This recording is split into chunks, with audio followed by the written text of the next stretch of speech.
Banyak yang meminta saya menanggapi tentang video seperti ini. Saya bilang, Palestina harusnya hijrah, bukan jihad. Sama kayak Rasul di Mekah. Yang intinya menyalahkan kaum muslimin yang ada di Palestina melakukan perlawanan atas penjajahan Zionis Israel.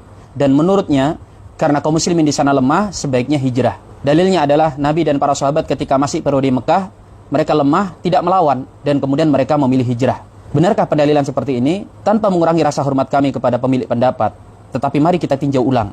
Apakah benar Nabi SAW itu tidak melakukan perlawanan, tidak berperang karena lemah?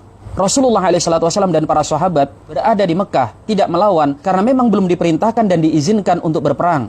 Kufu aidiyakum, tahan tangan kalian. Barulah kemudian setelah turun firman Allah Subhanahu wa taala, udina lil ladina yuqataluna bi annahum zulimu. Diizinkan untuk mereka yang diperangi itu berperang membela diri karena sesungguhnya mereka dizalimi. Rasulullah dan para sahabat kemudian mengangkat senjata. Bukan karena lemah. Buktinya apa? Sepanjang sejarah, baik dalam sirah nabawiyah ataupun dalam tarikh di masa Khulafaur Rasyidin dan masa-masa setelahnya, kaum muslimin itu tidak pernah lebih kuat daripada musuhnya. Dalam perang Badar 313 melawan 1000, Uhud 700 melawan 3000, Khandaq sekitar hanya 3000-an melawan 10.000 lebih, Mu'tah 3000 melawan 200.000 tentara Romawi yang terlatih. Kalau alasannya lemah, maka tidak akan pernah ada jihad di masa Rasul sallallahu alaihi wasallam. Apalagi jika kelemahan itu dihitung dari sisi jumlah dan persenjataan. Sayyidina Umar bin Khattab pernah mengatakan, "Lan nuqatilu bil adad wala bil udad." Kami tidak pernah diajari untuk berperang dengan menimbang jumlah dan perbekalan. Kemudian hijrahnya Nabi sallallahu alaihi wasallam itu juga karena perintah dari Allah Subhanahu wa taala, bukan karena sebab tekanan musuh. Karena kalau berbicara tentang tekanan musuh, kaum muslimin ketika sudah berada di Madinah pun ditekan oleh musuh, bahkan lebih kuat lagi. Jika kaum muslimin yang ada di Palestina itu berhijrah, itu akan menjadi puncak kebahagiaan orang-orang Yahudi dan para penjajah yang ada di sana. Karena memang tujuan mereka adalah mengusir kaum muslimin dari negeri mereka. Dan ketika mereka melawan, itu sudah menjadi fitrah dan perintah dalam agama. Karena mereka dizolimi. Masalah hari ini bukan masalah tentang Palestina yang terus melawan, tetapi masalahnya adalah kita yang tidak peduli dengan mereka.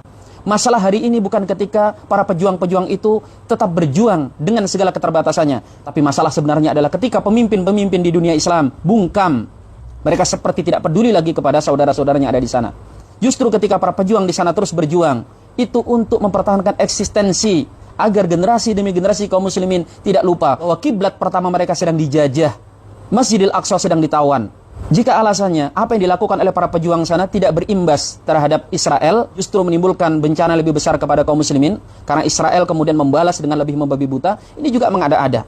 Israel itu akan tetap membantai kaum muslimin di sana, baik melawan ataupun tidak melawan. Bacalah berita, bagaimana orang-orang Israel tetap melakukan penggusuran, pembantaian dan pengusiran, bahkan ketika sedang tidak ada perlawanan. Maka jika diam dibunuh, lebih baik melawan dan terbunuh dalam perlawanan.